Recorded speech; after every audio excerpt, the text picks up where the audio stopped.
The great chamber of Nexus Prime stretched out like a massive bowl, filled with thousands of alien delegates from across the galaxy. Captain Taewoo stood at the human observation deck, watching the sea of different creatures below. Some had tentacles instead of arms. Others breathed different gases and sat in special tanks. A few looked almost human, but their eyes glowed with strange colors. Taewoo had been to many council meetings before, but this one felt different. The air itself seemed heavy with tension. Every alien delegate kept looking toward the human section with fear in their eyes. Some whispered to each other in languages that sounded like music or grinding metal. Ambassador Hye Jin sat in the human delegation chair, her face calm, but her hands gripped tight. She had been Earth's voice in the Council for 10 years. She knew every species, every custom, every political game. But today, even she looked worried. The council speaker, a tall being with blue skin and 4 arms, raised his staff. The chamber went silent. His voice echoed through translation devices that made his words clear to every species present. "We gather today to address the human question," the speaker said. "For 50 years, humanity has spread across our galaxy, faster than any species in recorded history. They build colonies on worlds we thought impossible to live on. They create technologies we do not understand. They expand without asking permission from anyone." Murmurs of agreement rippled through the chamber. Taewoo felt his stomach tighten. This was not going to be a friendly discussion. A delegate from the hegemony stood up. The creature looked like a giant insect with crystal wings. "Humanity claims 37 star systems now," it said. "Last year they claimed only 22. Where will this end? Will humans take every world in the galaxy?"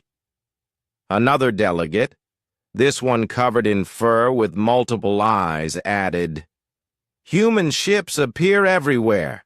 They do not respect our borders. They trade with species we have forbidden contact with. They cause chaos wherever they go." Hye Jin stood up. "Honored delegates," she said, her voice clear and strong. "Humanity has never taken a world by force. We have never broken any council law. We explore, we trade, we build. This is what we do. This is what we have always done." The insect delegate's wings buzzed angrily. "That is exactly the problem. Humans do not ask. Humans do not wait. Humans do not follow the proper procedures. You act like you own the galaxy." "We follow all council regulations," Hye-jin replied. "Every human colony is registered. Every trade agreement is filed. Every exploration mission is documented. We have broken no laws." "But you move too fast," shouted a delegate that looked like a walking tree. "Other species take centuries to decide if a world is safe to colonize. Humans take months. Other species spend decades negotiating trade deals. Humans make agreements in days. You destabilize everything." The chamber erupted in agreement. Hundreds of voices in dozens of languages all said the same thing. Humans were dangerous. Humans moved too fast. Humans needed to be stopped. Taewoo watched from above as more and more delegates stood to speak against humanity. They talked about human ships that could travel faster than anyone thought possible. They complained about human traders who undercut alien prices. They worried about human colonies that grew from small outposts to major cities in just a few years. The worst part was that Taewoo knew they were right. Humans did move fast. They did change things. They did not wait for permission or follow ancient customs. That was just how humans were. The speaker called for order. The proposal before us today is the containment protocol, he announced. This would restrict humanity to a 50-light-year sphere around their home world. All human faster-than-light drives would be disabled. All human colonies outside this zone would be evacuated. Humanity would be allowed to grow, but only within safe limits. Hyojin's face went pale. "You want to put us in a cage," she said. "We want to protect the galaxy," the insect delegate replied. "And we want to protect humanity, too. If humans continue on this path, other species will see you as a threat. There could be war. This way, everyone stays safe." "Safe," Hyojin repeated. "You call imprisonment safety?" The tree delegate spoke again. "Humanity will have 50 light years of space. That is more than most species use in 1,000 years. You can build 100 worlds in that space. You can grow your population to trillions. You will just do it slowly, properly, without threatening the rest of us."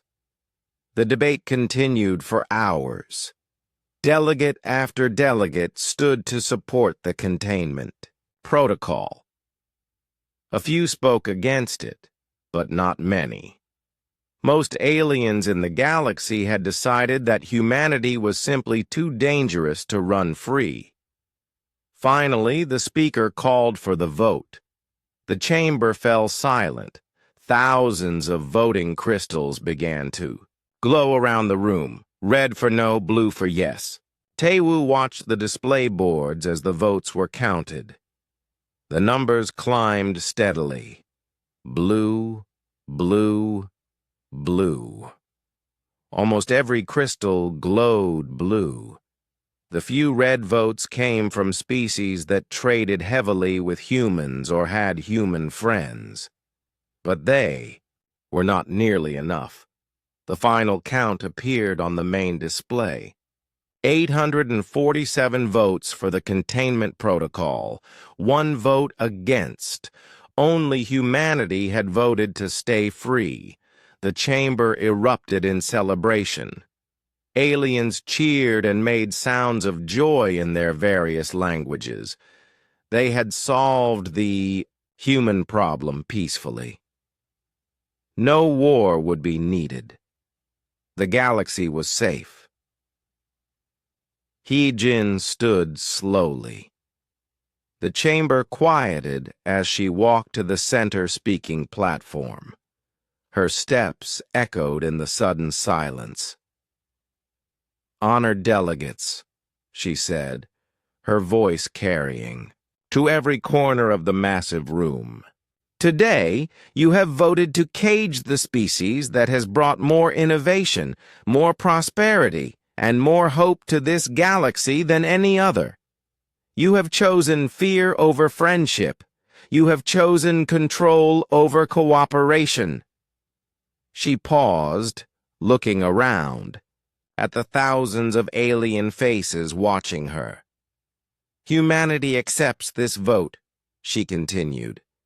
"We will not resist your enforcement fleets.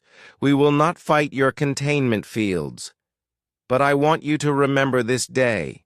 Remember the day you decided that growth was dangerous. Remember the day you chose to fear the future instead of embracing it." She turned and walked back to the human delegation. The chamber remained silent. The speaker banged his staff. "The vote is final. Enforcement fleets will begin deployment immediately. Humanity has 30 days to prepare for containment." Taewoo felt his communicator buzz. A coded message from Admiral Dong Su back on Earth. Just 3 words, but they made his heart race. Begin Protocol Phoenix. As the council session ended and aliens began filing out, chattering happily about their victory, Tae-woo realized something. The aliens thought they had won. They thought they had solved their human problem with a simple vote. They had no idea what was coming. Humanity had spent decades preparing for this day. They had hoped it would never come, but they had prepared anyway. Because humans always prepared. For the worst while hoping for the best. The cage was closing. But sometimes cages could be broken from the inside, and sometimes the thing you tried to cage came out stronger than before. 6 months had passed since the vote. Admiral Dong Su stood on the bridge of the battleship Seoul's Thunder, watching his fleet's displays turn red one by one. The alien inhibitor fields were working exactly as designed. Every human ship in the fleet was losing its faster-than-light capability. "Sir, the Busan's Fury just lost FTL," reported Lieutenant Min Jae from the communication station. "Captain says her drive core went dead 30 seconds ago." Dong Su nodded grimly. Around human space, massive alien devices floated in the darkness between stars. Each one was the size of a city, broadcasting energy fields that made human FTL drives shut down permanently. The aliens called them containment nodes. Humans had a different name for them. "How many ships have we lost drive capability?" Dong Su asked. 87%, sir, Min Jae replied. "Only the ships near Earth still have working drives, and those are failing fast." Through the bridge windows, Dong Su could see the alien enforcement fleet. Hundreds of ships from dozens of species, all working together to keep humanity caged. The ships were beautiful in their alien way. Some looked like giant flowers made of metal. Others resembled sea creatures that swam through space instead of water. All of them carried weapons that could destroy human ships with ease. The aliens were not cruel about the containment. They did not attack human ships unless humans tried to break through the barrier. They even provided food and medical supplies to human colonies that needed help. But the message was clear. Humanity would stay in its assigned space or face the consequences. On the research station Busan Orbital, Dr. So Young watched her quantum communication arrays shut down one by one. For 20 years, these arrays had allowed instant communication between human worlds across hundreds of light years. Now the alien jamming fields were cutting the connections. "The link to New Gyeongju is gone," reported her assistant, Technician Woo Jin. "That leaves only 3 colonies still in contact." So Young rubbed her tired eyes. She had been working for 72 hours straight, trying to find a way around the alien jamming. Every solution she tried failed within hours. The aliens had studied human technology for 50 years. They knew exactly how to stop it. "What about the backup quantum channels?" she asked. "Dead," Woo Jin said. "The aliens are using some kind of field that disrupts quantum entanglement itself. I did not even know that was possible." So? Young looked out at the stars through the station's observation deck. Somewhere out there, 37 human colonies were cut off from Earth. Their people did not know if Earth was safe. Their leaders could not coordinate with the home government. The human civilization that had been connected across the galaxy was now broken into isolated pieces. But in the underground laboratories beneath New Gangnam City, physicist Jae Hyun was making a discovery that would change everything. Jae Hyun had been studying pieces of alien technology for months. Human salvage teams had secretly collected fragments from old alien ships and abandoned stations. Most human scientists focused on learning how alien devices worked. Jae Hyun was more interested in how they failed. Every technology has weaknesses, he told his research team. The alien inhibitor fields are incredibly powerful, but they have to work somehow. And if they work, they can be broken. His laboratory was hidden 3 kilometers underground, surrounded by sensor shields that made it invisible to alien detection. Only a few dozen people knew it existed. The research conducted there was humanity's most carefully guarded secret. Late one night, while analyzing the energy patterns from an alien inhibitor node, Jae-hyun noticed something strange. The field that blocked human FTL drives created a resonance pattern, like a musical note that vibrated through space-time itself. "Hannah, look at this!" he called to his partner, Dr. Hannah. She was an expert in dimensional physics who had worked on the first human FTL drives 20 years earlier. Hannah studied the data on Jae-hyun's screen. Her eyes went wide. "That resonance pattern, it is not just blocking our drives. It is creating a pathway." "A pathway to where?" Jae-hyun asked. "To dimensional space that exists between normal space and hyperspace," Hannah said, excitement growing in her voice. "The aliens use hyperspace for their FTL travel. We use quantum tunneling, but there might be a third option, a space that exists in the gaps between dimensions." Jae-hyun felt his heart racing. "You mean we could travel through the spaces the aliens do not even know exist?" "More than that," Hannah said. "If we can access dimensional space directly, we would not need the kind of massive energy requirements that hyperspace or quantum tunneling demand.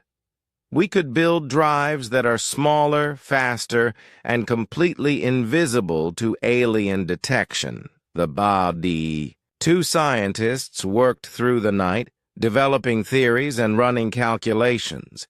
By morning, they had the foundation for something unprecedented, a completely new form of faster-than-light travel that used the alien inhibitor fields themselves as a power source.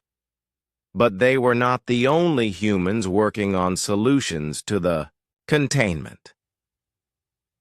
On Mars, Colonel Hyun-woo was training the first units of what would become known as the Ghost Fleet. These were not ordinary soldiers or pilots.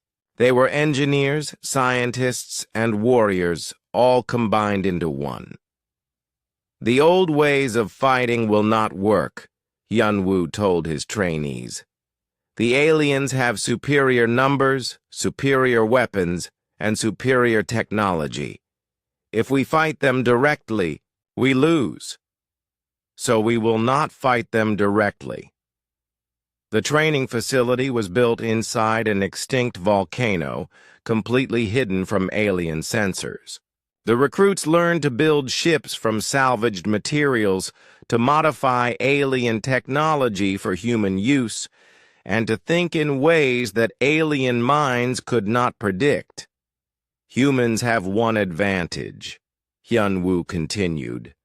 "We adapt faster than any other species in the galaxy.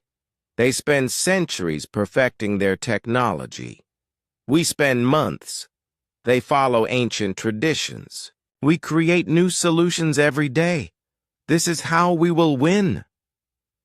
The ships being built in the secret facility looked nothing like traditional human vessels.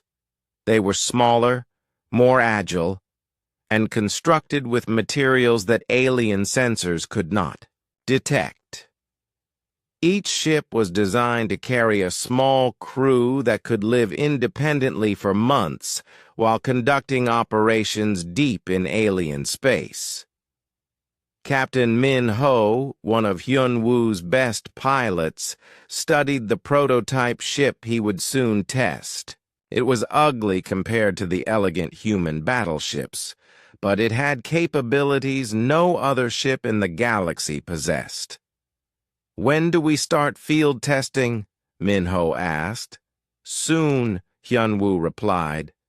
"Very soon.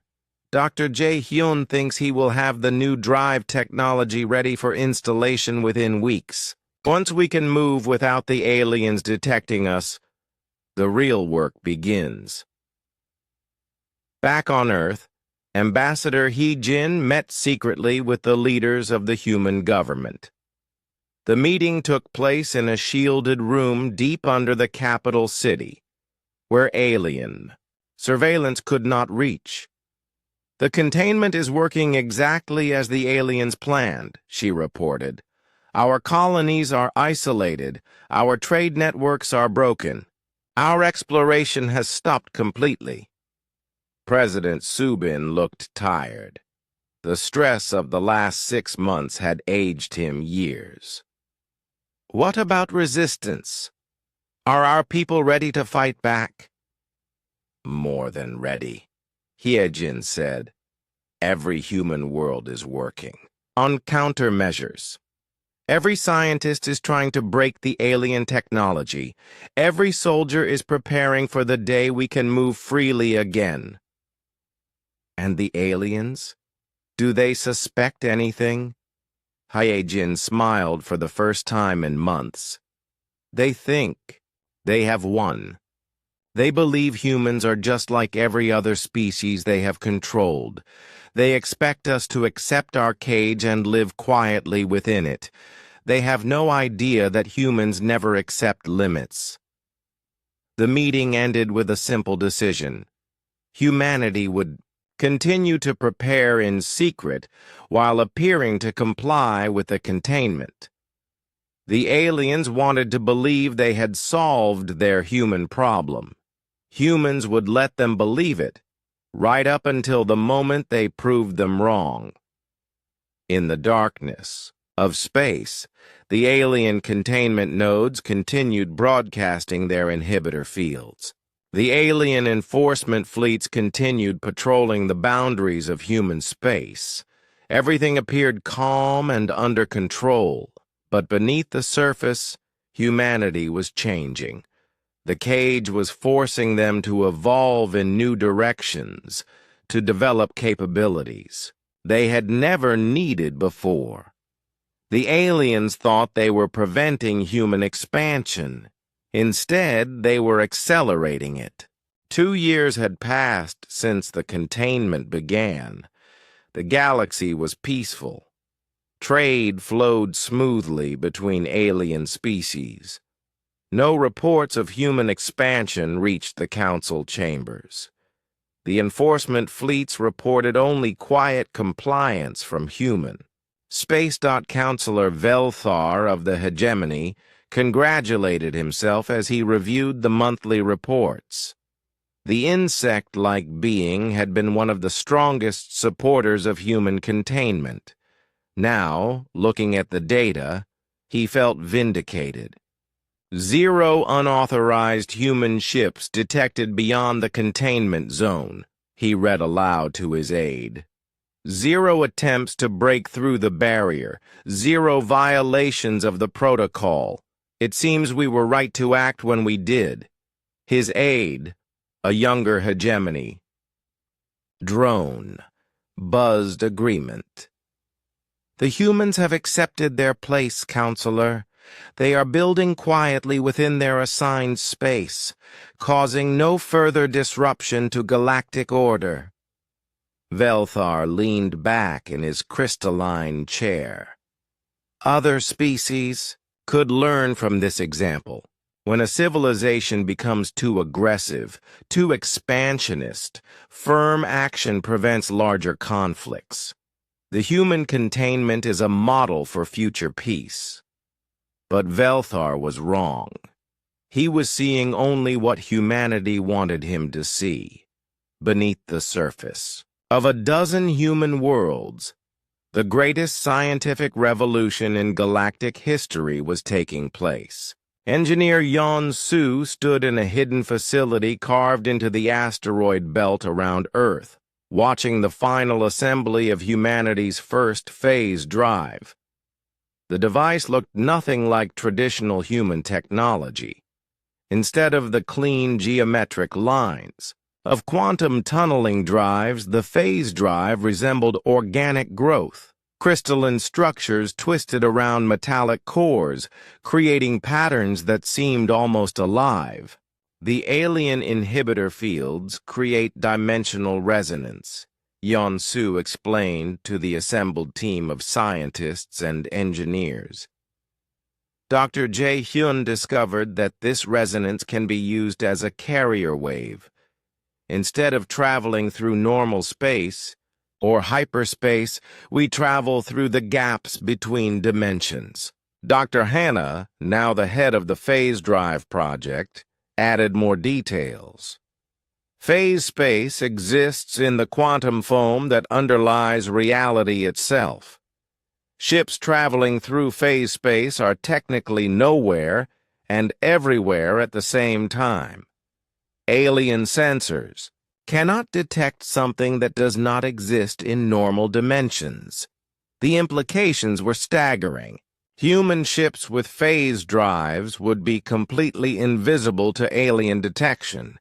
They could travel faster than any known technology, and most importantly, they could move freely regardless of inhibitor fields or containment barriers. Captain Min Ho examined the prototype ship that would carry the first operational phase drive. The vessel was barely 50 meters long, much smaller than traditional human warships. But size was not important for what this ship was designed to do. "When do we test it?" Min Ho asked. "Tomorrow," Yeon-Su replied. "If the test succeeds, we will have our first truly free human ship in 2 years." On Mars, Colonel Hyun-Woo's training programs had evolved far beyond simple military preparation. The Ghost Fleet recruits were now learning to think in ways that no previous human military had ever considered. "Forget everything you know about space combat," Hyun-Woo told a new group of trainees. "The aliens fight using massive fleets with overwhelming firepower. They expect their enemies to fight the same way. We will not." The training facility had grown into an underground city. Thousands of humans worked there, developing new tactics, new technologies, and new ways of thinking about conflict. But this was not preparation for war in the traditional sense. "Our goal is not to destroy alien fleets," Hyun-Woo continued. "Our goal is to make alien fleets irrelevant. When your enemy cannot find you, cannot track you, and cannot predict your actions, their superior numbers mean nothing." Pilot Na-young raised her hand. "Colonel, what if the aliens adapt to our new technology? What if they develop counters to the phase drives?" Hyun-Woo smiled. "Then we will develop something else. The aliens think in terms of perfecting existing technology over centuries. Humans think in terms of creating entirely new technology every few years. By the time they adapt to phase drives, we will have moved on to something they cannot even imagine." The first Ghost Fleet ships were nothing like the elegant vessels humanity had built before the containment. They were designed for stealth, speed, and complete independence. Each ship could operate alone for months, conducting operations deep in alien space without any support from Earth. But the most radical development was not technological. It was philosophical. Dr. Yun-ji, who had become humanity's leading expert on alien psychology, was developing new approaches to interspecies relations. Her research facility on Luna worked closely with the few alien scientists who had opposed the containment. The aliens made a fundamental mistake, she explained to her research team. They assumed that humans would react to containment the same way other species do. Most species become passive when contained.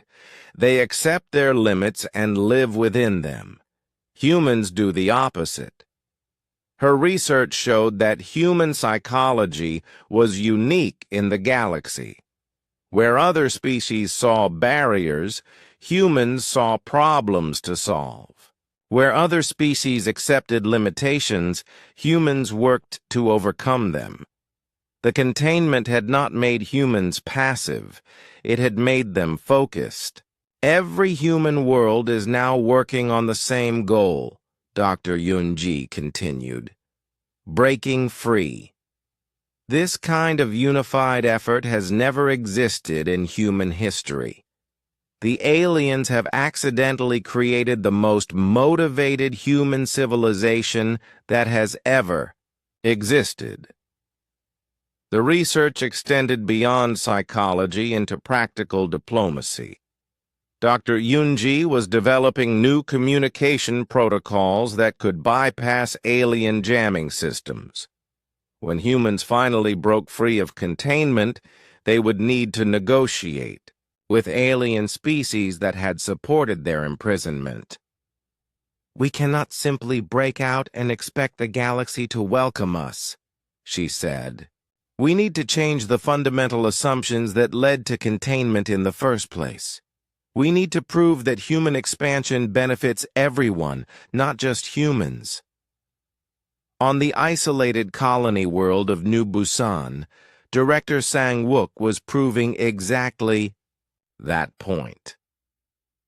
Cut off from Earth for 2 years, New Busan had not just survived. It had thrived in ways that amazed even other humans. Isolation forced us to innovate, Sang-wook explained to the Colony Council. We could not import anything from Earth. We could not rely on outside help. We had to create everything we needed from local resources. The results were remarkable. New Busan had developed terraforming techniques that could transform dead worlds into gardens in months instead of decades. They had created self-replicating manufacturing systems that could build entire cities from raw materials. Most importantly, they had learned to work with alien ecosystems instead of replacing them. When we reconnect with the galaxy, Sang-wook said, we will have technologies that every species will want, not weapons of war, but tools of creation. This is how we change the game. Similar developments were happening on every isolated human world. New Jeju had become a center for advanced agriculture that could feed billions on previously barren planets. New Seoul had developed medical technologies that could cure diseases affecting multiple alien species. New Incheon had created educational systems that could help any species learn faster and more efficiently. The containment had been designed to prevent human expansion. Instead, it had accelerated human development in every field that mattered for peaceful galactic civilization. Back in the asteroid belt facility, Captain Min Ho prepared for humanity's first phase drive test. The prototype ship, named Breakthrough, was ready for its maiden voyage. The destination was simple, the edge of the containment zone and back. All systems green, reported Engineer Ki-hoon from the drive control station. Phase generators are synchronized. Dimensional resonance is stable. Minho felt the ship's systems come alive around him. The phase drive did not roar like traditional engines. Instead, it hummed with a sound that seemed to come from everywhere and nowhere at once. "Beginning phase transition," Ki-hoon announced. Reality twisted around the ship. For a moment that lasted forever, Minho existed in every possible location, simultaneously. Then the universe snapped back into focus, and he was looking at stars that should have been impossible to reach. "Position confirmed," called Navigator Soo-jin. "We are beyond the containment zone. Alien sensors show no detection. We are completely invisible to their systems." Minho felt a grin spread across his face. "Take us home, Ki-hoon. We have a message to deliver." When Breakthrough returned to the hidden facility, the news spread through the human underground network within hours. The phase drive worked perfectly. Humans could now travel anywhere in the galaxy without alien detection, but more importantly, humans now had proof that the containment could be broken. The message that went out to every hidden human facility was simple. The cage is open. Prepare for freedom. The aliens still thought they had successfully contained humanity. They still believed their enforcement fleets and inhibitor fields were keeping human expansion under control. They still congratulated themselves on solving the human problem peacefully. They had no idea that the most dangerous phase of human development was about to begin, because now humans were not just expanding, they were expanding invisibly, with technologies the aliens could not detect and capabilities the aliens could not understand. The game was about to change completely. Captain Minho guided his ship through phase space toward the outer human colonies. 3 months had passed since the successful test of the phase drive, and now he was leading the first real mission beyond the containment zone. His ship, now called Ghost Runner, carried supplies and equipment that the isolated colonies desperately needed. But more importantly, it carried proof that Earth had not abandoned them. "Coming out of phase in 30 seconds, announced his navigator, Lieutenant Soo-jin. "Target is the new Gangnam system." Minho felt the familiar twist in reality as Ghost Runner dropped back into normal space. Through the view screen, he could see the distant sun of New Gangnam, a star that humans had not been able to reach for over 2 years. "Signal from New Gangnam Colony," reported Communications Officer Lee. "They are requesting identification. They want to know how we got past the alien blockade." Minho smiled. "Tell them that Earth remembers its children. Tell them that humanity is coming home." The reunion at New Gangnam Colony was emotional beyond words. Colonists who had thought themselves abandoned forever wept openly as they saw the Ghost Runner dock. Governor Park embraced Minho like a long-lost brother. "We thought Earth had forgotten us," Park said. "We thought the aliens had won completely." "Earth never forgets," Minho replied. "And humans never give up. We have been working on ways to break the containment since the day it was imposed. Now we are ready to bring all the colonies back into contact with each other." The supplies Minho brought were welcome, but the real gift was hope. For the first time in 2 years, the colonists of New Gangnam knew they were not alone. But the mission was not going to be simple. As Ghost Runner prepared to leave New Gangnam, alien patrol ships appeared at the edge of the system. 3 massive vessels belonging to the Hegemony Enforcement Fleet, conducting their regular sweep for unauthorized human activity. Commander Sun Hee of the Hegemony Dreadnought Eternal Order studied her sensor readings. For 2 years, these patrols had been routine.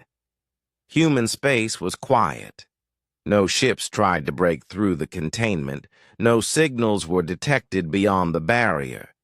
Today felt different.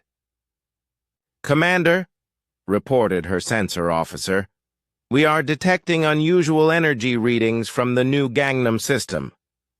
Sun Hee examined the data. The readings were faint, almost at the limit of sensor range. They could be equipment malfunction or natural stellar phenomena. But they could also be signs of unauthorized human activity. "Take us into the system," she ordered. "Full sensor sweep. If humans are violating the containment protocol, we need evidence." On New Gangnam Colony, alarms began sounding as the alien ships approached. Governor Park contacted Ghost Runner immediately. "Captain Minho, you need to leave now," Park said urgently. 3 hegemony ships are entering the system. If they detect your ship, they will know humans have broken the containment. Minho looked at his tactical display. The alien ships were moving fast, their sensors already beginning to sweep the colony area. Ghost Runner could phase out immediately and escape undetected. That was the safe choice, the smart choice. But Minho had been a fighter pilot before. He joined the Ghost Fleet. And fighter pilots never ran from a fight when civilians were at risk.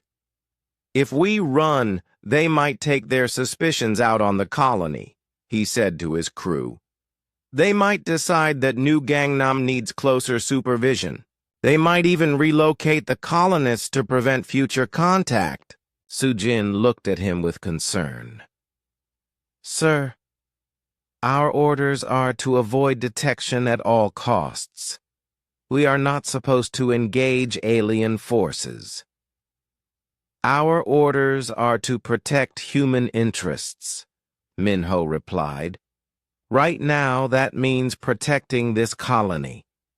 He opened a channel to the hegemony ships.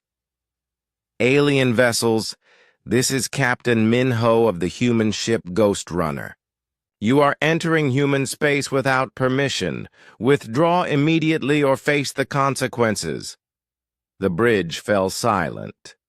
For the first time in over 2 years, a human ship was directly challenging alien authority.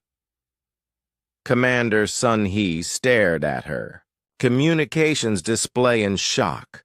The message had come from somewhere in the system, but her sensors showed no human ships, no energy signatures that matched human technology, nothing that should be able to transmit such a signal. "Impossible," she whispered. "There are no human ships in this system. Our sensors would have detected them."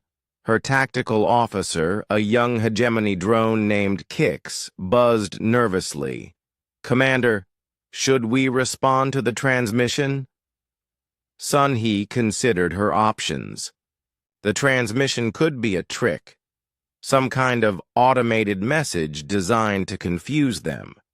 But the voice had sounded real, immediate, like someone speaking live from a ship's bridge.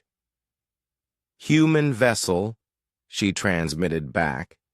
"Identify yourself and prepare for inspection.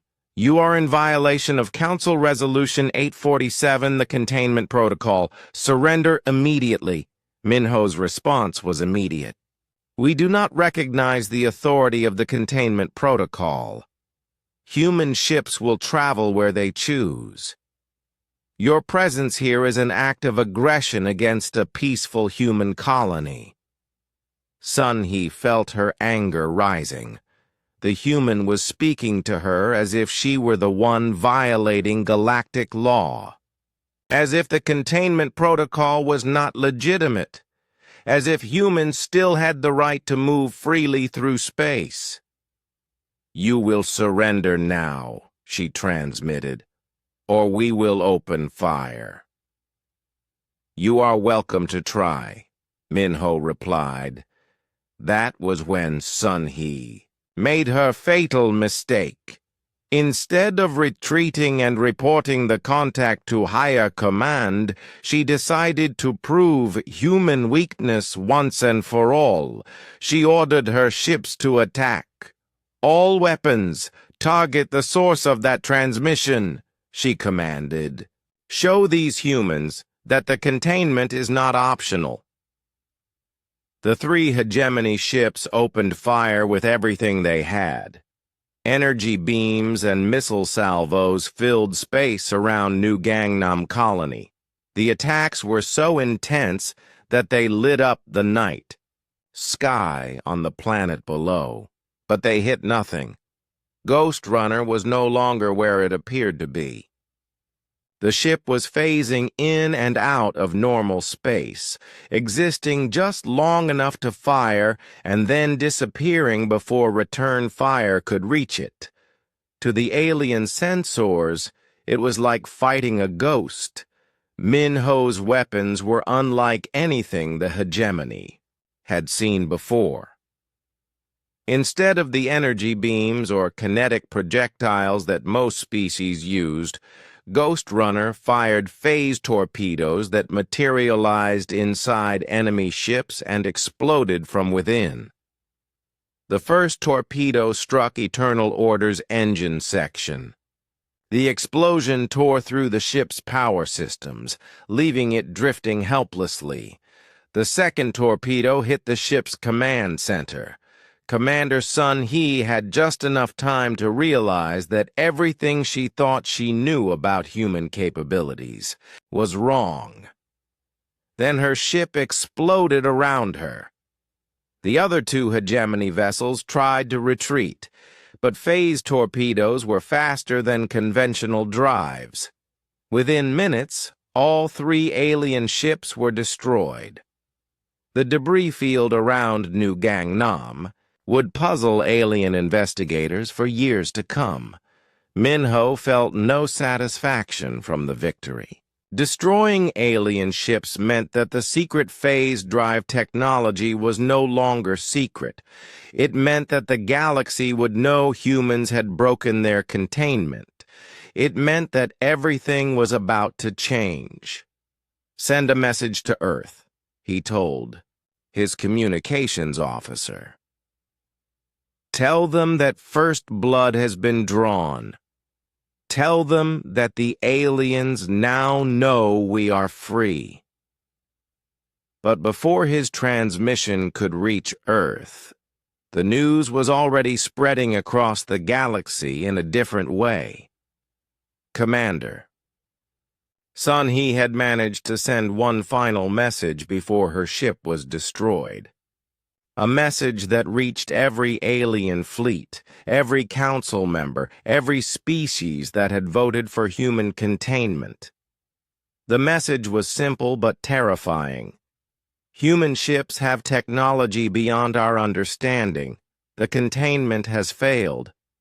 They can destroy our ships at will. Within hours, emergency sessions were being called in council chambers across the galaxy. Species that had felt safe behind their enforcement fleets suddenly realized that those fleets might be useless against human technology they could not even detect. On New Gangnam Colony, Governor Park watched the debris from the alien ships drift past his office window. The colonists were celebrating their rescue, but Park felt only dread. The aliens would not ignore this. They would send more ships, bigger fleets, stronger weapons. "What happens now?" he asked Minho. "Now the real test begins," Minho replied. "The aliens thought they had us contained. They thought they understood human capabilities. Today we proved them wrong on both counts." He looked out at the stars, knowing that somewhere out there, alien fleets were preparing for war. "The question is not whether they will come for us," Minho continued. "The question is whether we will be ready when they do." But Minho did not realize the full implications of what had just happened. The destruction of 3 hegemony ships was not just a military victory.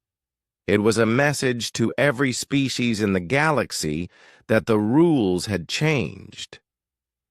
For over 2 years, aliens had believed that humans were safely contained, that the rapid expansion and unpredictable innovation that had frightened them was under control. Now they knew the truth. Humans had not been contained. They had been preparing. The weapons that destroyed the hegemony ships were impossible by the standards of known physics. The stealth technology that made Ghost Runner invisible was beyond anything in the galactic database. The phase drive that allowed travel without using hyperspace or quantum tunneling was completely unprecedented. In 2 years of containment, humanity had not just maintained their technological edge. The emergency session of the Galactic Council was unlike anything in the organization's 1,000-year history. Delegates arrived in panic, their usual careful diplomatic protocols abandoned in favor of urgent, fearful demands for action. Fleet. Admiral Kyorath of the Council Defense Force stood before the assembled delegates, his 4 arms moving nervously as he delivered his report. The towering, blue-skinned commander had never lost a major engagement in 30 years of service. Today, he was admitting failure for the first time. "The containment has been completely breached," he announced, his voice echoing through translation systems. "Human ships are appearing throughout the galaxy. Our sensors cannot detect them. Our weapons cannot target them. Our enforcement fleets are defenseless against their new technology." The chamber erupted in chaos. Delegates shouted questions in dozens of languages while their translation devices struggled to keep up. The insect-like representatives of the hegemony buzzed angrily about the destruction of their ships. The tree-like Silvari swayed with agitation, their leaves rustling like wind through a forest. Counselor Velthar rose from his seat, his crystal wings reflecting the chamber's lights. "Admiral, you are telling us that 3 of our most advanced warships were destroyed by a single human vessel?" "Not just destroyed," Kyorath replied grimly. "Obliterated. The wreckage analysis shows that our ships were hit by weapons that materialized inside their hulls. The humans have developed some form of technology that can phase matter through solid barriers." A delegate from the aquatic depths spoke through their water-filled communication tank. "How is this possible? Our scientists assured us that human technology was well understood. We were told that containment would be simple to maintain." "Our scientists were wrong," Kyorath admitted. We assumed that humans would react to containment like other species. Instead, they used the isolation to accelerate their technological development. They have created entirely new forms of faster-than-light travel, weapon systems, and stealth technology. The revelation sent another wave of panic through the chamber. For 2 years, the aliens had congratulated themselves on peacefully solving the human problem. Now they realized that they had actually created a much more dangerous situation. But in the midst of the chaos, something unprecedented happened. A figure appeared in the center of the chamber, materializing out of thin air like a ghost becoming solid. The figure was human. A woman in simple diplomatic robes, standing calmly as thousands of alien delegates stared at her in shock. Her presence was impossible. The council chambers were protected by the most advanced security systems in the galaxy. Nothing could enter without authorization. "Honored delegates," Dr. Yunji said, her voice carrying clearly through the stunned silence. "I am Dr. Yunji, representing the government of Earth and all human colonies. I believe you have been discussing us." The chamber guards moved to surround her, their weapons drawn. But Yunji made no threatening moves. She simply stood in the center of the room, looking around at the assembled aliens with calm confidence. "How did you get in here?" demanded the council speaker, his 4 arms gesturing frantically. "This chamber is supposed to be secure." "Security systems can only stop technology they understand," Yunji replied. "As you have just learned, human technology has advanced considerably during our containment." Fleet Admiral Kiorath stepped forward, his hand on his weapon. "You are under arrest for violating council security. Surrender immediately." Yunji smiled. "Admiral, I am here under diplomatic immunity as a representative of a sovereign species. Unless the council has decided to abandon all pretense of civilized law, you cannot arrest me for attending a meeting that concerns my people." The council speaker looked around at his colleagues, unsure how to handle this unprecedented situation. The human woman had somehow bypassed their best security, but she was not acting aggressively. She was invoking the same diplomatic protocols the council itself had established. "Speak your message," the speaker finally said. "Then leave immediately." "My message is simple," Yunji said. "The containment protocol is over. Humanity rejects it completely. We are offering new terms for our relationship with the galactic community." Counselor Velthar's wings buzzed angrily. "You are in no position to offer terms. You are contained criminals who have broken galactic law." "We are a free species exercising our right to travel and trade in open space," Yunji replied, calmly. The containment protocol was an illegal restriction based on fear rather than any actual wrongdoing. "We have never committed crimes against other species. We have never attacked worlds or enslaved populations. We have simply grown faster than you expected." The chamber erupted again, but Yunji's voice cut through the noise. "However," she continued, "we understand your concerns. Human expansion has been rapid and sometimes disruptive. We are prepared to address those concerns through cooperation rather than containment." She gestured, and holographic displays appeared throughout the chamber, showing data and images that made the delegates gasp in amazement. "These are the developments on isolated human colonies over the past 2 years. Yunji explained. Terraforming technology that can transform dead worlds into gardens in months. Medical advances that can cure diseases affecting multiple species. Agricultural systems that can feed billions on previously barren planets. The images showed worlds being transformed from lifeless rocks into thriving ecosystems. They showed alien patients being treated in human medical facilities. They showed crops growing in environments where nothing had lived before. Containment was supposed to prevent human expansion, Yunji said. Instead, it accelerated human innovation. We have developed technologies that benefit not just humans, but every species in the galaxy. The Sylvari delegate spoke, her voice like wind through leaves. These developments, they are real? You can truly transform dead worlds so quickly? More than that, Yunji replied. We can do it without destroying existing ecosystems. Our terraforming works with nature rather than replacing it.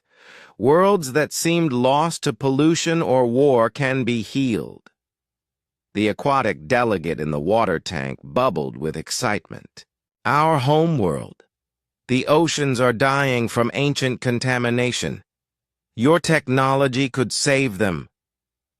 We would be honored to help, Yunji said. This is what we are offering. Not conquest, not domination, but partnership. Humanity has capabilities that can benefit everyone. All we ask is the freedom to explore and grow alongside other species. Fleet Admiral Kyorath stepped forward again. Pretty words, he said, but you destroyed 3 of our ships. How do we trust a species that responds to law enforcement with violence? Yunji's expression became serious. Admiral, those ships were not enforcing law. They were maintaining an illegal blockade. Captain Minho defended a human colony from what he perceived as an attack. If hegemony ships had not opened fire first, they would still be alive. She paused, letting that fact sink in. But more importantly, she continued, that incident proves why the old approach has failed. You tried to control humanity through force. We responded by developing superior force.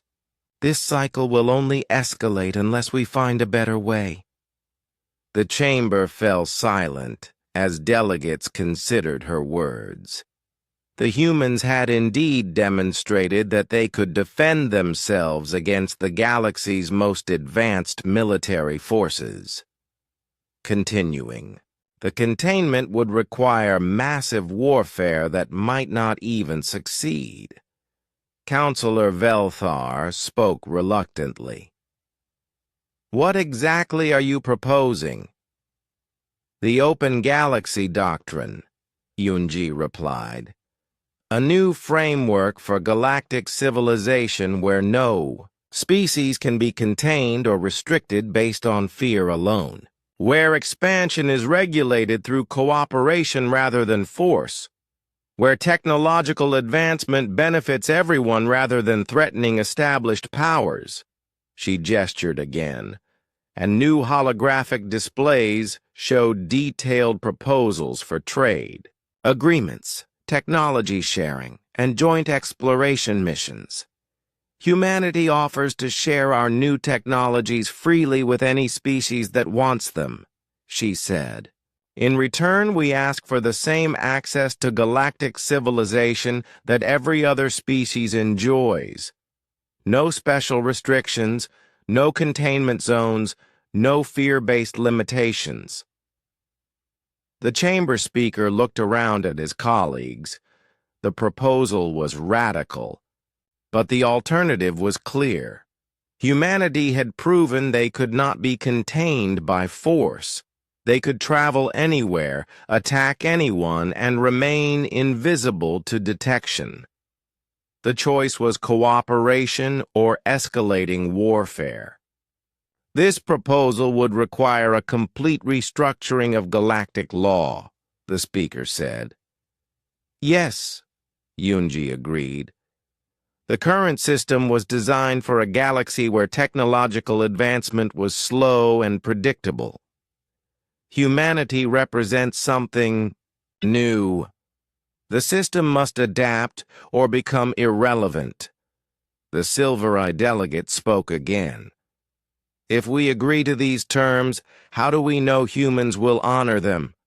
How do we know you will not simply take what you want by force? Yunji smiled. Because we could have done that already. The technology that brought me here undetected could have brought weapons instead. The ships that destroyed 3 hegemony vessels could have destroyed 300. We are not here because we need your permission. We are here because we prefer cooperation to conquest. The truth of her words was undeniable. Humanity had demonstrated capabilities that made them effectively unstoppable. 6 months after the Open Galaxy Doctrine was signed, the galaxy was transforming in ways no one had expected. Director Sang-wook stood on the observation deck of New Busan, watching alien ships arrive daily to witness what the isolated human colony had accomplished. 15 species delegations this week alone, reported his assistant, Coordinator Hee Young. The Silvari want to see our ecosystem integration techniques. The Depths delegation is studying our underwater agriculture. Even the hegemony has sent scientists to learn about our self-replicating manufacturing. Sang-wook nodded as he watched a massive Silvari bioship dock at the colony's orbital station. The tree-like beings had been skeptical about human terraforming methods, but the results spoke for themselves. In just 2 years of isolation, New Busan had transformed 3 dead worlds into thriving ecosystems that supported both human and native life forms. What about the technology sharing agreements? He asked. Beyond our expectations, Hee Young replied excitedly. The Depths are providing us with water purification techniques that work on a planetary scale. The Silvari are sharing bioengineering, knowledge that could revolutionize our medical technology. Even species that voted for containment are eager to trade with us now. The transformation was not limited to New Busan.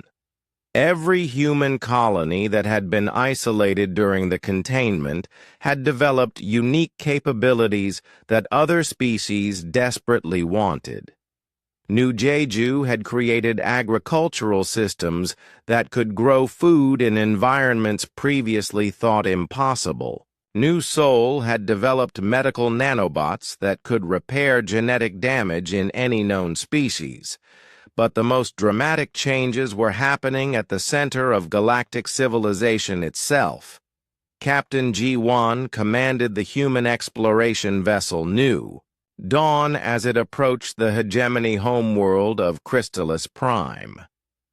3 months earlier, such a mission would have been unthinkable. Now she was leading a joint Human Council relief fleet to defend the planet from attack. Captain, reported her tactical officer, Lieutenant Bo Kyung, we are receiving distress signals from hegemony defense forces. The swarm assault is more intense than intelligence predicted. Through the view screen, Ji-won could see the massive insect-like ships of the machine collective known as the Swarm. These artificial intelligences had been the hegemony's greatest enemy for over a century, appearing from deep space to harvest entire worlds for resources. Now they were attacking the hegemony homeworld itself. Where are the Council Defense Forces? Ji-Wan asked. Still 2 days out, Bo-Kyung replied. The swarm timed their attack perfectly. Only we are close enough to provide immediate assistance. Ji-Wan made her decision without hesitation. All ships, engage the swarm forces.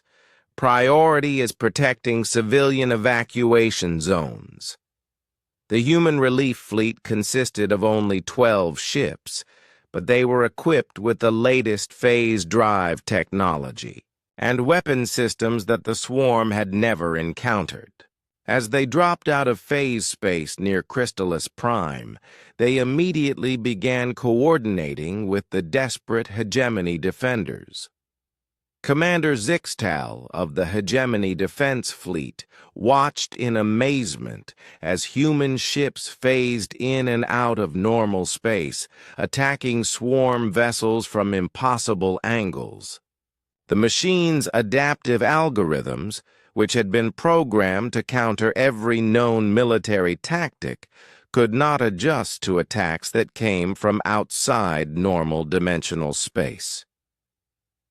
Human fleet, Zixtal transmitted. We are grateful for your assistance, but you have only 12 ships. We are facing over 300 swarm vessels. Numbers are not everything, Commander, Ji-Wan replied. Trust us. What followed was unlike any space battle in galactic history. Human ships used phase drives to appear inside swarm formations, fire at point-blank range, and disappear before return fire could reach them. Phase torpedoes materialized inside enemy ships, bypassing their adaptive armor completely. Swarm vessels that had seemed invincible for over a century were destroyed in minutes. But more importantly, the human fleet began sharing their tactical data with hegemony forces in real time. Ancient hegemony ships suddenly became far more effective as human targeting systems guided their weapons to weak points the machines had never bothered to protect. How are you doing this? Zixtal asked in amazement as her ship's weapons found their targets with unprecedented accuracy. We share our advantages with our allies, Ji-Wan replied. This is what partnership means. The battle was over in 3 hours. The entire swarm invasion force was destroyed with minimal casualties to the defenders. For the first time in their history, the hegemony had achieved a decisive victory against the machines that had terrorized them for generations.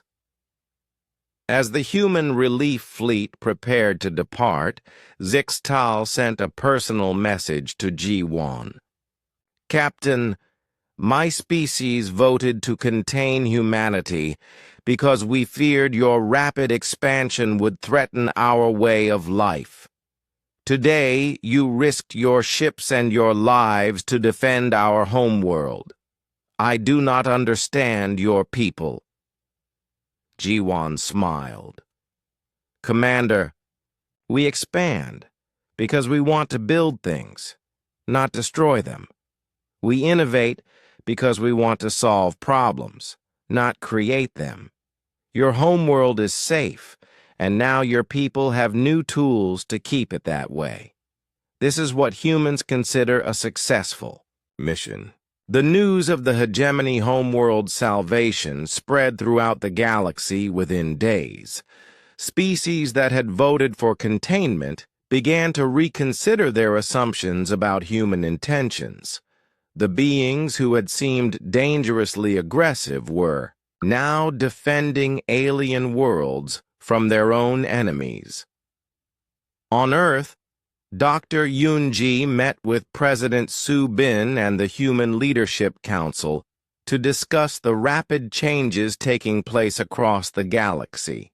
The transformation is happening faster than we predicted, she reported.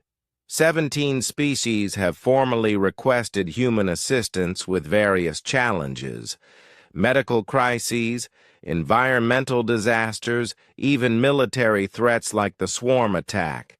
Our response to each request is being watched by every other species in the galaxy. President Subin reviewed the latest reports from human colonies and diplomatic missions. What about resistance? There must be some species that still oppose our freedom. Less than we expected, Yunji replied. The practical benefits of cooperation are too obvious to ignore. Species that trade with us are prospering. Worlds that use our terraforming technology are thriving. Military forces that adopt our tactical innovations are winning battles they used to lose. She brought up a holographic display showing trade networks across the galaxy. The old fear was that human expansion would displace other species. Instead, human expansion is creating opportunities for other species to grow as well. The display showed alien colonies on worlds that had been considered uninhabitable until human terraforming made them livable. It showed alien trade routes, protected by human patrol ships. It showed alien scientists working alongside humans to develop new technologies. We are not just expanding human civilization, Yunji continued. We are expanding galactic civilization itself. But the most significant development was taking place on worlds where humans and aliens were working together as equals for the first time in galactic history. Dr. Hana stood in the research facility on Luna, watching human and alien scientists collaborate on projects that neither species could have completed alone. Silvari bioengineers worked with human geneticists to develop new forms of life that could survive in previously impossible environments. Depth's water shapers partnered with human terraformers to create ocean worlds of incredible beauty. The knowledge exchange is beyond anything we hoped for, she told her research team. Every day we learn techniques that advance our understanding by decades. And every day we share discoveries that help our alien partners solve problems they have struggled with for centuries. The research facility had become a symbol of the new galaxy, where once species had hoarded their knowledge and competed for resources, now they shared freely and prospered together. Young scientist Min Jae raised his hand during the team meeting. Dr. Hana, what about the species that still distrust us? What about those who think we are moving too fast again? Hana smiled. The same thing we have always done, Min Jae. We prove them wrong through our actions. We show them that human expansion creates opportunities rather than threats. We demonstrate that rapid change can benefit everyone, not just humans. She gestured to the laboratory around them, where humans and aliens worked side by side on projects that were transforming the galaxy. The containment was supposed to protect galactic civilization from human influence, she said. Instead, it taught us how to make that influence beneficial for everyone. The aliens who feared us most are now our strongest partners. The irony was not lost on anyone. The hegemony, which had led the vote for human containment, was now one of humanity's closest allies. Their worlds were among the first to adopt human technologies, and their military forces trained regularly with human strategists. 6 months after the Open Galaxy Doctrine, the galaxy was more prosperous, more peaceful, and more innovative than it had been in centuries. Species that had been locked in ancient conflicts found new solutions through human mediation. Worlds that had been dying from environmental collapse were being healed through human terraforming. Technologies that had stagnated for generations were advancing rapidly through human-alien cooperation. The cage that was meant to contain humanity had become the foundation for a new galactic age. The tribunal chamber on Nexus Prime was packed with delegates, journalists, and observers from across the galaxy. This was not a regular council session, but a formal hearing to determine responsibility for what historians were already calling the containment crisis. Counselor Velthar sat in the defendant's chair, his crystal wings folded tightly against his insect-like body.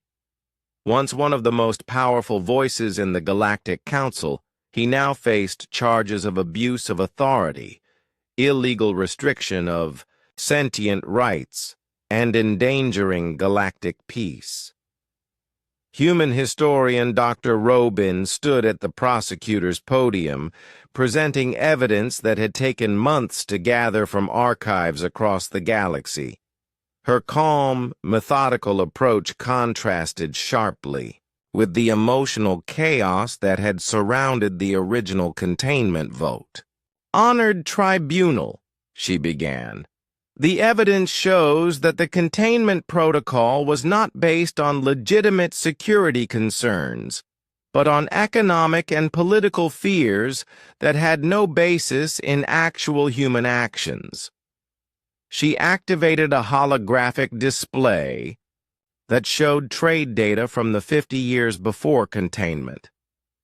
Human expansion created new markets for alien goods, new opportunities for alien businesses, and new destinations for alien travelers.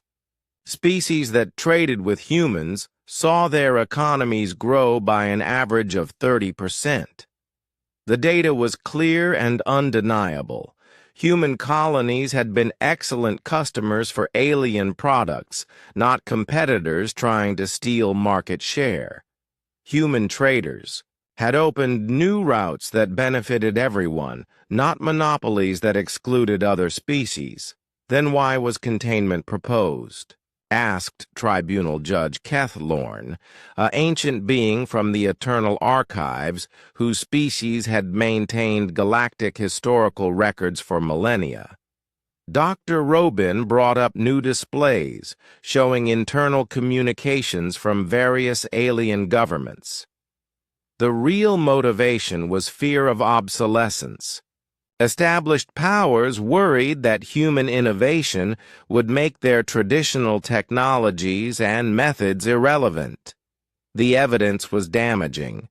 Private messages between council members showed that the containment was designed not to protect the galaxy from human aggression, but to protect alien market advantages from human competition. Velthar finally spoke in his own defense. "The tribunal must understand the context of that time," he said, his voice buzzing with agitation. Humanity was expanding at an unprecedented rate. They were developing technologies we could not match.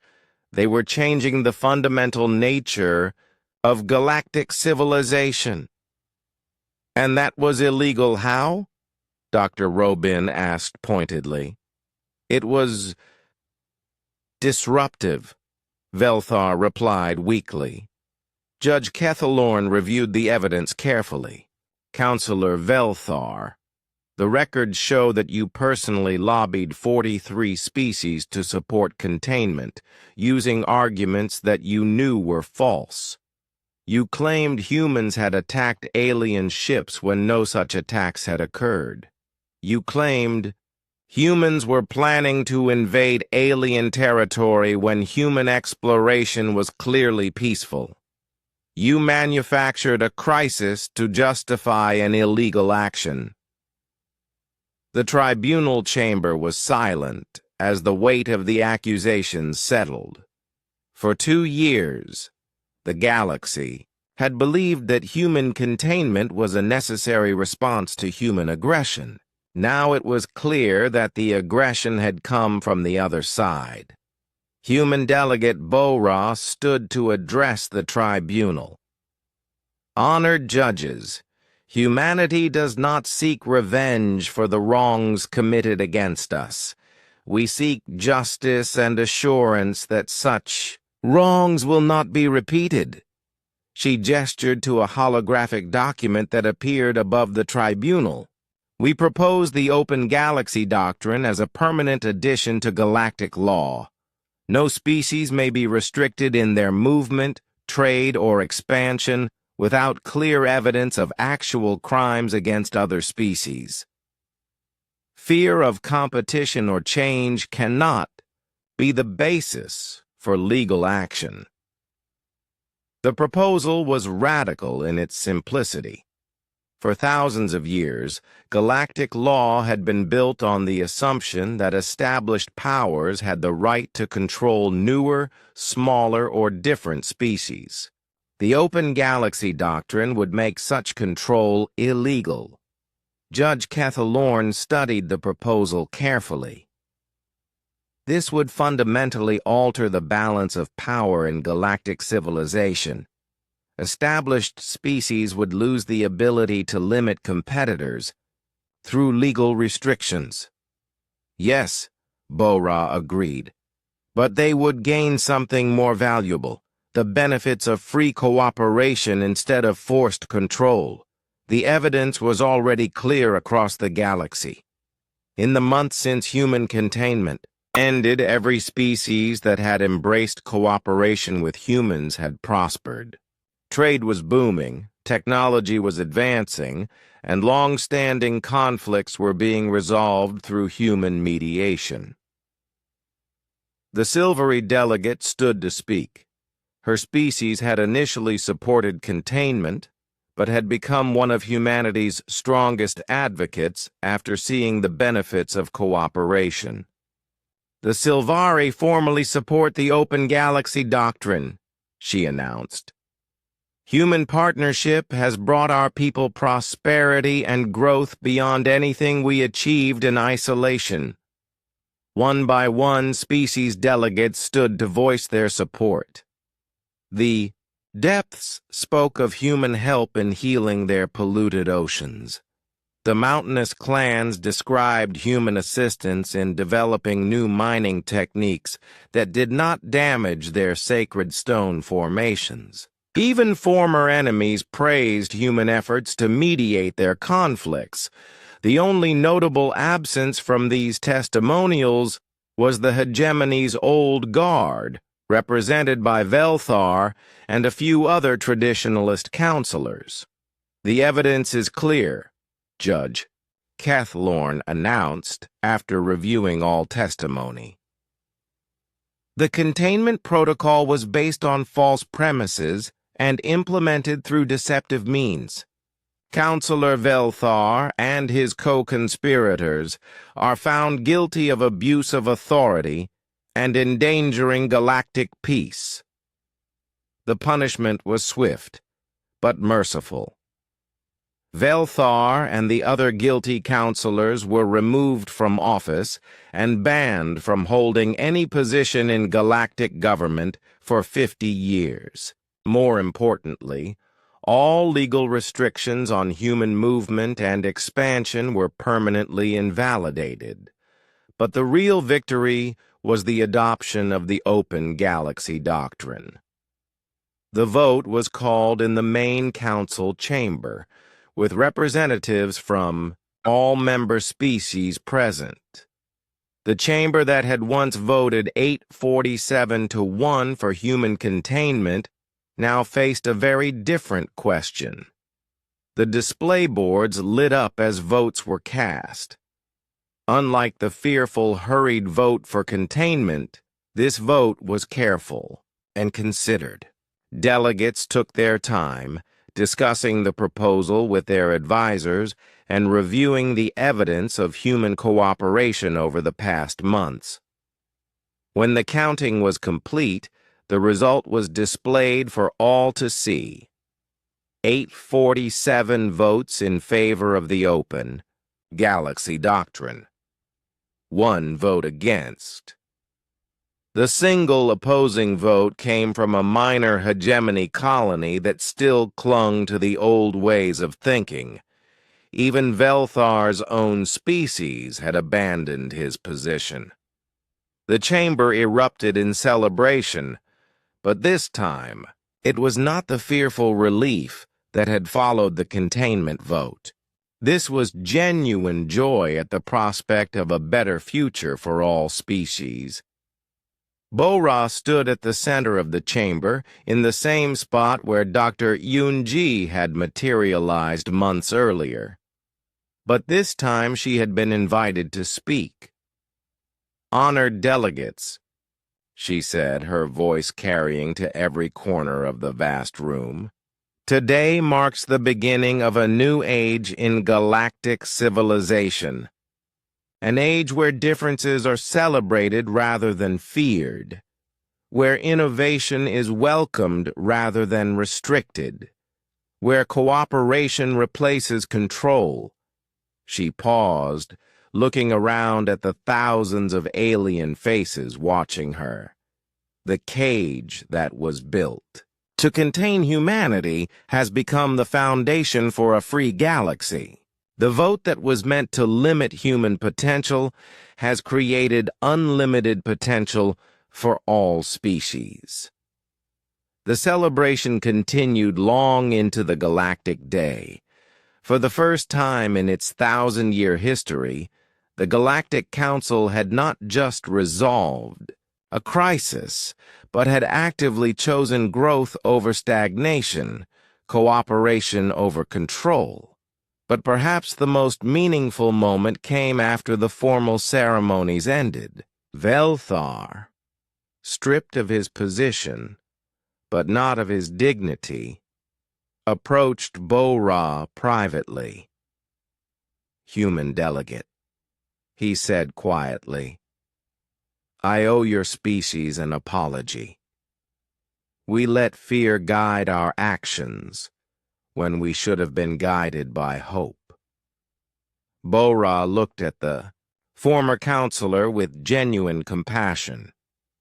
"Fear is natural when facing the unknown, counselor. What matters is what we do when we learn better." Velthar's crystal wings rustled with what his species expressed as gratitude. "Your people could have demanded harsh punishment for what we did. Instead, you offered partnership. This is not how the galaxy has traditionally worked." "Then perhaps it is time for the galaxy to work differently," Bo-Ra replied. As the two former enemies spoke, ships from dozens of species were already beginning joint missions across the galaxy. Human terraformers worked with alien ecologists to heal damaged worlds.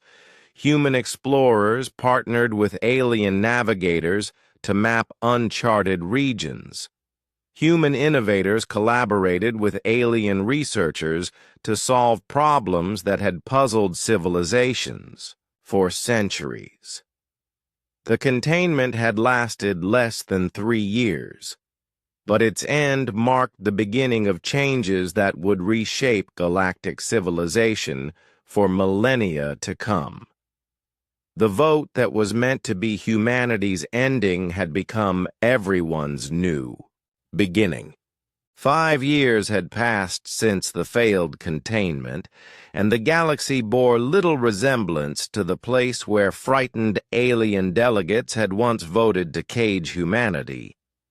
Admiral Tae-Woo stood on the bridge of the exploration vessel New Earth's Dawn, looking out at the swirling colors of the galactic rim where no ship had ever traveled before. "Final systems check complete, Admiral," reported his navigation officer, Commander Sujin. All human and alien crews report ready for transgalactic departure. Taewoo nodded as he reviewed the mission roster. The expedition to explore beyond the galaxy included representatives from 43 different species, all working together as equals. Hegemony engineers worked alongside human technicians. Silvari biologists partnered with depths oceanographers. Species that had been enemies for centuries now shared the same ships, united by curiosity about what lay beyond their known universe. "This is Admiral Taewoo to all ships in the exploration fleet," he announced over the communication system. "Today we take the next step in galactic evolution, not as separate species competing for resources, but as partners working together to expand the boundaries of knowledge itself." The fleet consisted of 30 ships using technologies that had not existed before human containment.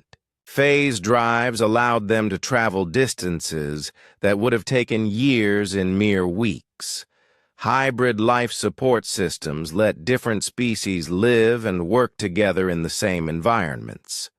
Translation matrices provided instant communication between minds that had evolved on completely different worlds. But perhaps most importantly, the ships carried terraforming equipment that could create habitable worlds for any species they might encounter beyond the galaxy. This was not a mission of conquest, but of creation. Lieutenant Min Ho, now a veteran explorer who had become something of a legend since his first phase drive mission, piloted the scout ship that would lead the fleet through the dimensional barriers. At the galactic edge. "Beginning phase transition to extragalactic space," he announced. "See you on the other side."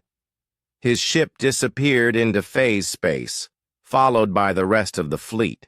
For the first time in galactic history, a coordinated expedition was leaving their home galaxy to explore the infinite darkness beyond. Back on Earth, Ambassador Hye-jin stood before the newly constructed Galactic Cooperation Center, watching.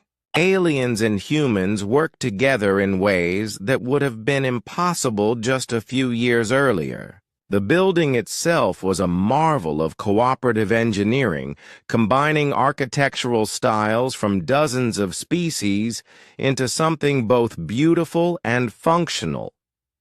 5 years ago, I stood in the council chamber and promised that the containment vote would be remembered, she said to the gathered crowd of beings from across the galaxy.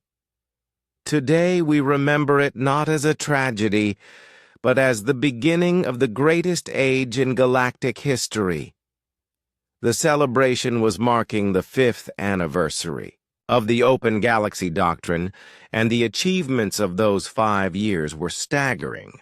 Over 300 dead worlds had been transformed into thriving ecosystems. Diseases that had plagued various species for millennia had been cured through cooperative research. Ancient conflicts that had seemed impossible to resolve had been settled through human mediation techniques. Most remarkably, no species had been diminished by human expansion. Instead, every species that embraced cooperation with humans had grown stronger, more prosperous, and more capable than before. Dr. So Young, now the director of the Interspecies Technology Institute, presented the latest achievements in her annual report. This year alone, we have developed faster-than-light communication that works across galactic distances, medical nanobots that can adapt to any known biology, and energy systems that can power entire worlds without environmental impact. The technologies were freely shared among all species, creating a rising tide that lifted every civilization. The fear that human innovation would make other species obsolete had proven completely wrong. Instead, human innovation had accelerated the development of every species willing to participate. On the world of New Harmony, director Sang-wook watched the latest group of multi-species colonists arrive to build a new city. The world had been a lifeless rock 5 years earlier, but human terraforming had transformed it into a paradise where dozens of different species could live together. "Welcome to New Harmony," he told the new arrivals. "Here you will find the future of galactic civilization, not human civilization or alien civilization, but something entirely new that combines the best of all our species." The city they were building looked like nothing that had existed before. Crystalline spires designed by hegemony architects rose alongside biodomes created by Silvari engineers. Underwater districts planned by the depths connected to mountain communities built by the stone clans. At the center of it all, human coordination and innovation held everything together. Children of different species played together in parks that combined elements from their various homeworlds. Students attended schools where they learned the histories and sciences of dozens of civilizations. Artists collaborated on works that expressed ideas no single species could have conceived alone. This was the reality that the containment had been designed to prevent, and it was more beautiful than anyone had ever imagined. But perhaps the most significant changes were happening in the realm of ideas rather than technology. Dr. Yoon-ji, now the head of the Galactic Philosophy Institute, was documenting how contact with humanity had changed the thinking of every species in the galaxy. Before human contact, most species thought in terms of slow, careful development over centuries or millennia, she explained to her multi-species research team. Humans introduced the concept of rapid adaptation and constant innovation. This has not replaced traditional approaches, but it has created new possibilities. The research showed that alien species were becoming more creative, more adaptable, and more willing to try new approaches to old problems. At the same time, humans were learning patience, long-term thinking, and respect for traditions from their alien partners. We are